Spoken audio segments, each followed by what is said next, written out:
Friends, fans, followers, leaders, and true believers, I am coming to you from the dungeon of the world famous Comedy Store. I love it being here at the good old Comedy Store.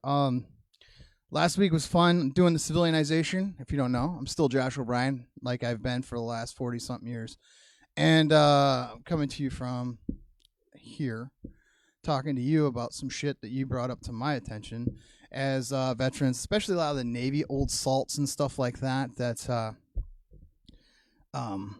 Because I did this shit. I did 20 years, man, and it goes by really, really fast. And so, cool. It goes by really fast. And a lot of things change, a lot of things mutate. And a couple people hit me up on the last time I did one of these and asked me a bunch of questions about this fucking thing that just came out, this NAVADMIN. I don't know. I haven't seen the NAVADMIN. I don't get it. I don't understand it. I just know that we got rid of having to wait your time to get gold stripes. Gold stripes and bar fights, man. And from the dungeon of the world famous Comedy Store. All right. So, well, here's the thing. A lot of people don't understand what I'm talking about by gold stripes. Let me catch you up. If you're a civilian and you're or not Navy, like every branch of service has these weird things that we do. Like for us, we consider them very honorable and special, and they are, and we just don't get it for the other branches. If you're in the Navy, you probably don't understand what the red stripe means down the side of a Marine Corps uniform, and just silly things like that. But for us, gold stripes was a big deal.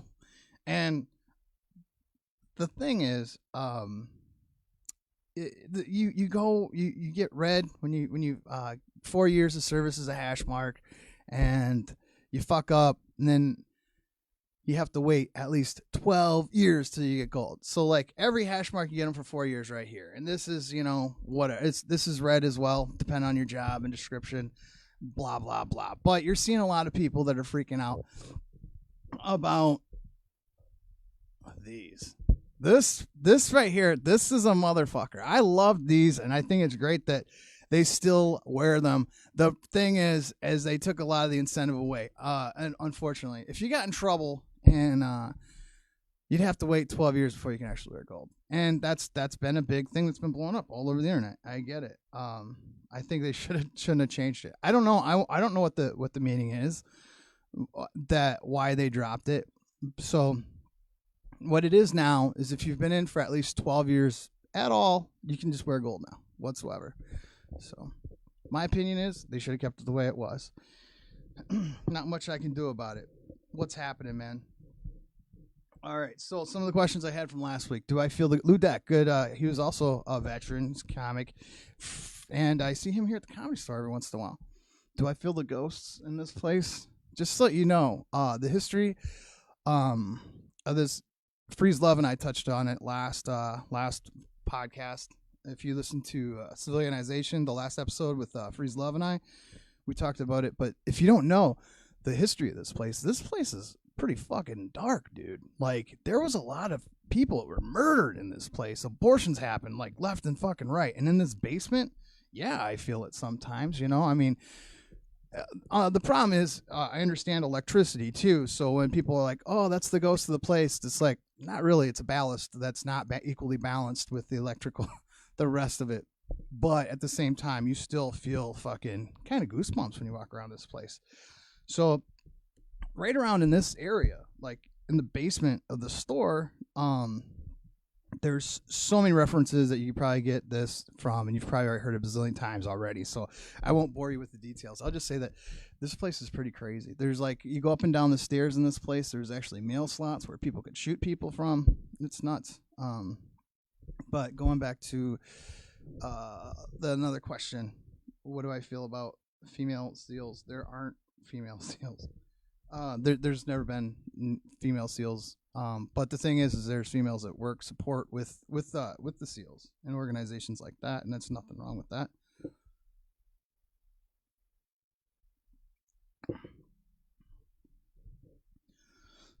Sup, yo.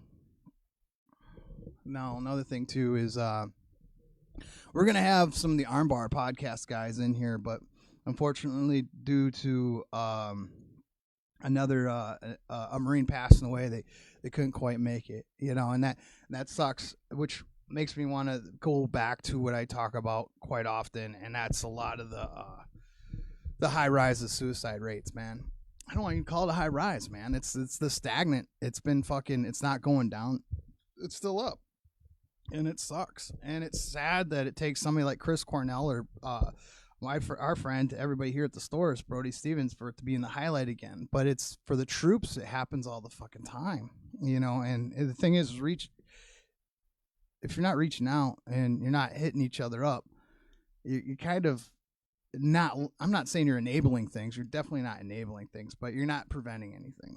And that's one of the things that fucking sucks a lot of times is we don't know how to reach out to each other a lot of times because we're all athletes in a weird way. We always feel like the star quarterback that wants to stay on the team. Like when you go on deployments and shit like that, you've got a gig, you got a job, you got a specialty. This is what you're supposed to do. And a lot of times you don't want to be labeled as a sick bay commando. Because no matter where you go, I remember we had this one cat when I was in, I'll say Atsugi, Japan. I won't name names, but almost every single time something came up, this dude would wiggle out a tooth. And he always had to go to medical. And he always had to get his fucking tooth filled in. And it was just like, for some reason, he always had the same tooth every single time. And come to find out, that's what he was doing. He was fucking yanking it out. And then, you got that guy, and then you label that guy as, a shitbag, because he is. And you can't get the fucking, you can't get your job done as fast as you should have because you got somebody that's not pulling their weight. And then everybody sees that one person, and every command, every place you go, they always have the one person that's not pulling their weight. And they have this awesome thing that if you do your job really good, you're supposed to do everybody else's job just as well and as yours and theirs too. And it sucks because it gets combined and compounded, and next thing you know, you're fucked because you're stuck doing everybody else's shit. So the beautiful part about that is you become the go-to person, and you also learn how to not let the team down. You don't want to fucking ruin anybody else's shit, or you don't want to ruin your own. So that's where a lot of times things get messed up because you don't want to let the team down, because this is all part of what we're trying to get accomplished, and you automatically carry everybody on your shoulders.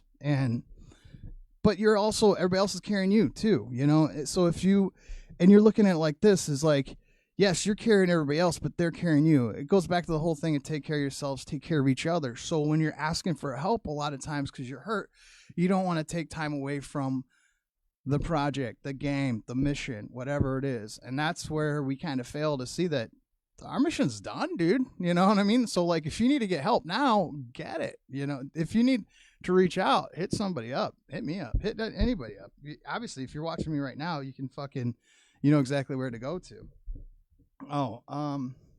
That was fucking hilarious. I can't talk about that. It happened in Okinawa, and it was with 3 different crazy chicks that were insane. And I wish I could talk about that, but I'm not going to because people could get in jail. I'm just making things up right now. Oh man, the exams and stuff. Okay. Another one. Oh, this is a good one, man. All right, so I just got a good inbox question on how to handle like your multiple for like when you retire, disability. It's really kind of hard to figure out how they how they decipher the code on your disability percentage for when you retire. You take each and every single what do you call it, all your ailments. So like some are all weighted. You gotta figure out your percentages, and how you figure those out. Say a good example is you're getting ready to get out. You go to the VA, you sit down with them, and next thing you know, they're hitting you up, and you got to sit through all kinds of bullshit. You got to go through all these different what do you call it?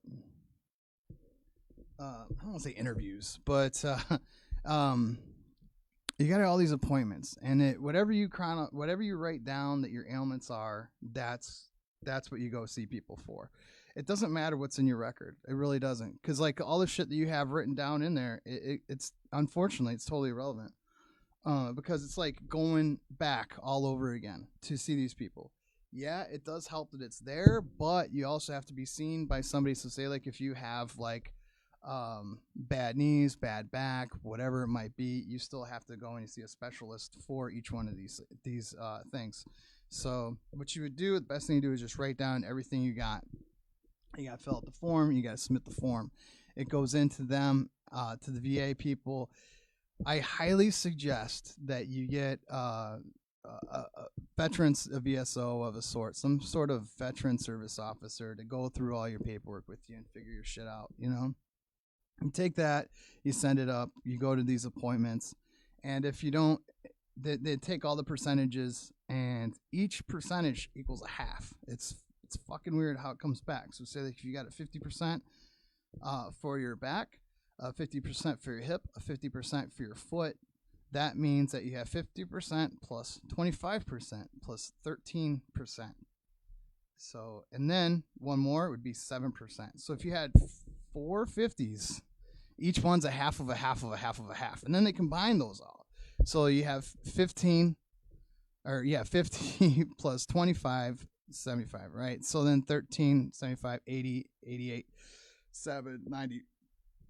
So then you got 92%. If I did the math, whatever, I don't have a calculator. But that's the best thing you got to do, man, is you got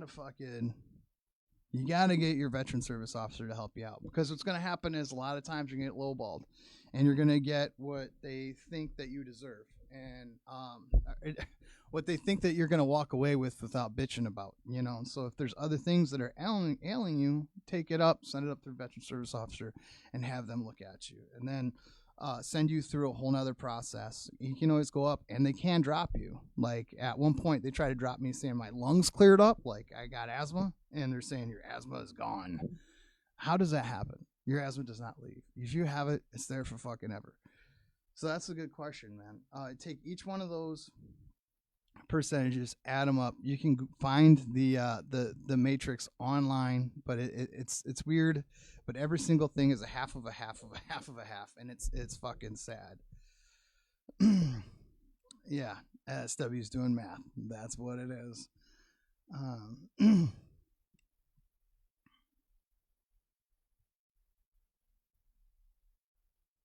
Okay, so the uniform. Oh, another thing too, like dress blue, dress whites changed. Yeah, they look cool. I like them. I think they look cool. Yes. All right, so if you haven't noticed the piping and the dress whites, they fucking look pretty badass, dude.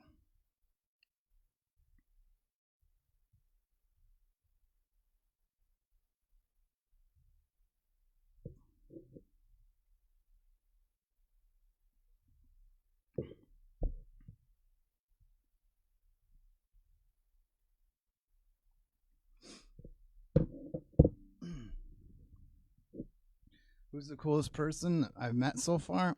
Hey, if you guys got any questions, man, fucking send them in. Inbox me them, or if you want, fucking send them right here. But whatever. Best bet is just inbox them. Do I? Yeah, I remember certain people. Oh shit, the coolest person I've ever met. All right, so I got this gig. I'm working at 95.5 KLOS, right? It's a rock station here in beautiful Los Angeles. And I got the gig because being a CB, man, I think I talked about it last time. So check that one out. But being a CB, you're operating vehicles and all other stuff, and being at the radio station, it's cool. It's like being like a little kid a lot of times, because I grew up listening to Guns N' Roses, Motley Crue, and all these other bands, and The Dirt just came out, which I liked it, and so that's answers that question. I thought it was cool. I thought it was fun. Nikki Sixx is a good motherfucker to shoot the shit with whenever he's around. But I thought the dirt was cool. The thing is, seeing these people, they're your fucking heroes, you know. But so you're trying not to like be like, oh my god, I can't believe these people. Which happens to a lot of, you know, you kind of geek out when you're around famous people or whatnot. You kind of get callous to it a little bit. But what I think's really neat is that I work with Steve Jones, the guitarist from the Sex Pistols. Now, Jonesy is one of the coolest and nicest people I've ever met, and he is the person that, like, when you're like, hey, who's probably the coolest person I've met out of everybody, probably Jonesy, just because he's so himself. He doesn't put a front for anybody, and he's totally him. But another thing that I think's really neat is like the other day we just had Shooter Jennings and Duff McKagan, and they jammed, and it was it was fucking awesome. I mean, you can find it on YouTube, so check that out. Jonesy's Jukebox with Duff, and then we've had Slash come through. But what I think is really interesting is when you watch these people that you're a fan of, fanboy out on somebody else. So it's crazy to see, like, you know, Slash or somebody be like, oh my god, it's, you know, Jonesy, it's cool, you know. And that's what I think is really neat, is when you see somebody that's a fan of somebody else coming through. Big fan of Ministry, so I had Sin, the guitarist from Ministry, come through, but he wasn't like on a show. It was actually Ace Frehley was on Jonesy's Jukebox, and they come get me like, hey Josh, one of your friends is here. So I'm thinking it's either a comedian that's writing something in one of these buildings, or somebody that I know that from, because we go to a lot of the events. I MC a lot of things for the radio station. So I'm just thinking it's probably just some person just showing up to hang out and shoot the shit and say hi, or concert ticket winners. Because if you win tickets from the radio station, you got to go all the way there, and you got to pick them up. And then, you know, be on the way, and there's always somebody I forget, and I apologize if you're a fan of the station and I forget to give you like a fucking Frosty High and Frank sticker or something like that. My bad. But so they'll come by, so I'm not thinking of it. I come to find out it's Sin, one of my favorite guitarists, man. I fucking love Ministry, man. I've loved those guys since I was in high school or junior high. After junior high, we would watch, in case you didn't feel like showing up, in TJ Oshesky's freaking front office, where like it's like half the class was hanging out there. But it was fucking cool. So having Sin there, being your friend here to see it, tripped me out. He's like, hey man, Ace Frehley's here, and he's got a record, and you're seeing that you're seeing a person you're a big fan of fanboy out on other people. And I think that's fucking neat, because it never ends unless like you become so unhumbled. I don't know what a term for unhumbled is. Is that even a fucking word? But unless you're just your head is so far up your ass, you don't realize that, you know, things to be grateful for. But yeah, man, that's probably one of the coolest. There's a lot of people that I think that's I've met through doing that. The best people for real though, like, if I had a choice to go hang out with anywhere or do whatever, I still like to go back and hang out with people I've like been on deployments with or something like that. That's where it's at, because those are like the real people. You know what I mean?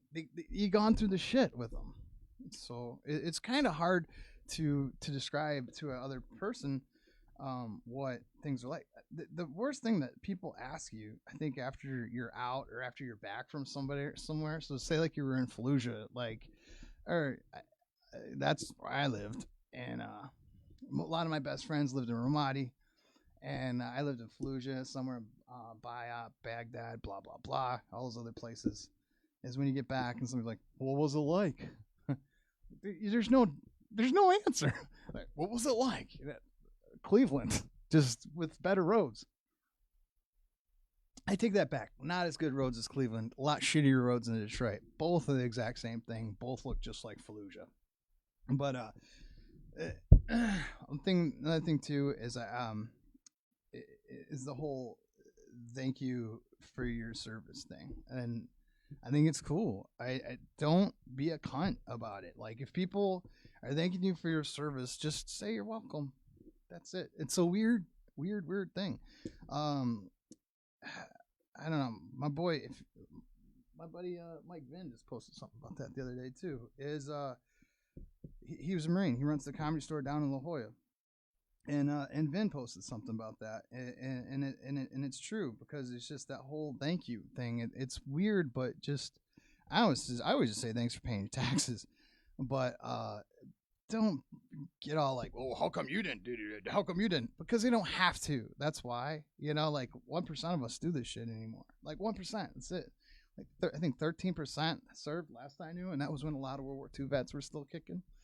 And it's not for everybody. So a lot of people talk about the draft and bringing back the draft and putting females in and the draft and all that. Good. I don't care. Fucking put everybody in the draft. I don't care. The draft would never work again. I mean, we don't need that many people in the military. It's a lot smarter of a military. And I'm not insulting people. I'm saying technology has evolved so much. And there's just so much shit goes on in the military now that you can't go back to the days of drafting people. I guess there's an all-out war and all that other crazy shit, but just to serve like right now, shit, hell no. Okay. The Red Wings, still my favorite team, still my favorite hockey team. You can laugh all you want, and no, they're not going to make the fucking playoffs. It's kind of hard to if hockey was the ocean, Detroit is stuck in the Marianas Trench. And I love Detroit and I love the Wings, but it's just unfortunate. They are not going to come back up. And no, they're fucking done. So, okay, yeah, they're fucked, dude. They're stuck in the basement. They're not coming back. Oh, cool, legit. Hey, if you're not military and you're watching this, send porn to everybody. No, I'm just kidding. Like, no, the question is like, what should I send people overseas? Look, if you know that they're in a bad place, like Fallujah or something like that, then yeah, send them baby wipes and all that other fun stuff. But for the most part, just send them creature comforts that you can't normally get anywhere else. What I think is fun and what I really miss, hometown things. Like when I was deployed the last time, I had a comic here. Check out Steve Simone. It's fucking funny. But my boy would send me, he would send me a lot of shit from Kroger's, because Kroger's pretzels make me miss home. If you got somebody that's from Michigan, send them some fucking Faygo root beer. If they're into the Insane Clown Posse, maybe not do that because that might mean a hate crime. But yeah, send them shit from back home. That's the best thing. And always send socks. Socks are a major thing. Like, no matter what, you never run out of those. And the thing is this: don't wait till you have a whole lot. Wait until you have a whole lot's kind of sad, because when you wait, you could have had like all this cool shit. But in the meantime, by the time you get it, it's by the time you do get around to sending it, 3 months have already gone. The thing is, it's not so much what you're getting, it's not what you're getting, it's that you're getting something. You know what I'm saying? So whatever you send, just send something. Let's put it this way. Let's be real. Just getting something from somewhere, a physical fucking thing you can actually hold in your goddamn hand, that feels good. Just to know that somebody thought about you and actually got off their ass to go to the post office to fucking do something. That's meaningful in itself. So that's basically what I'm saying, man.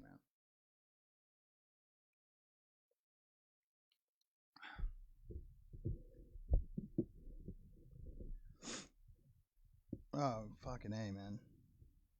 So what do I get?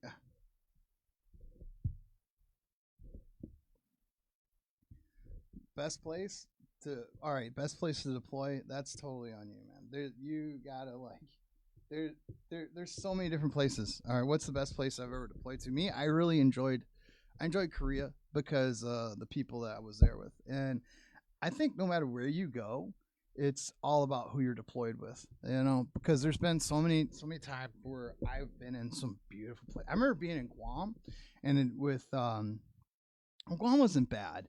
There's just some people that the leadership was so shitty that I wished I was like fucking welding in hell with full leathers on in the middle in full fucking battle rattle, and the darkest, not darkest, in the hottest depths of the fucking fire.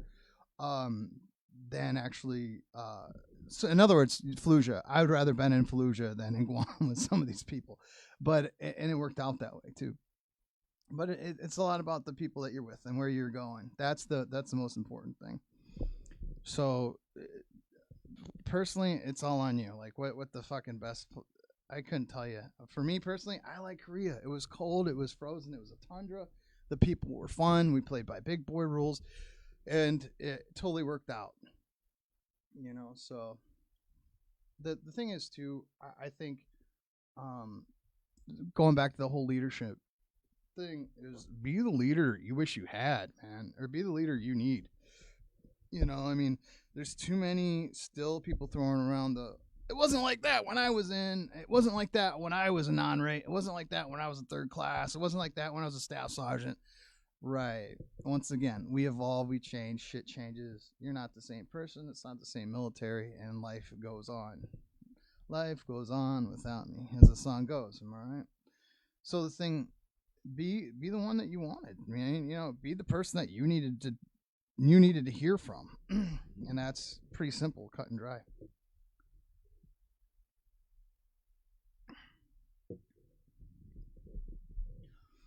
All right.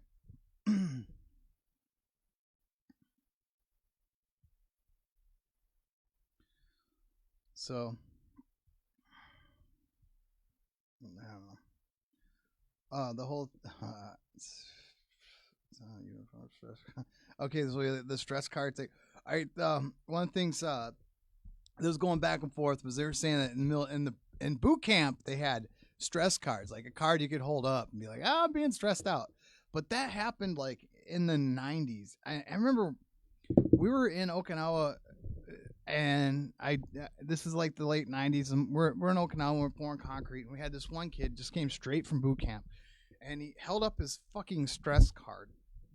I don't think they still do this. I think it's one of those things where it happened one time for maybe a few months, and that's that, and they got rid of it, but it's still a running rumor since it happened once. It always happens, whatever. But when he held it up, I was like, "What the fuck are you doing with that?" And he's like, "Oh, I need to take a break."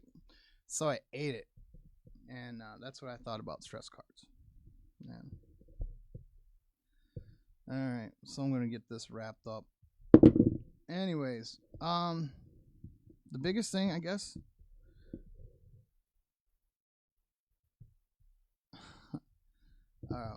Anyways, yeah, I think I'm just done. You guys fucking check out Civilianization, the podcast, and have a good night. For all those I followed, thanks for making me a better leader. For all those I led, thanks for making me a better person.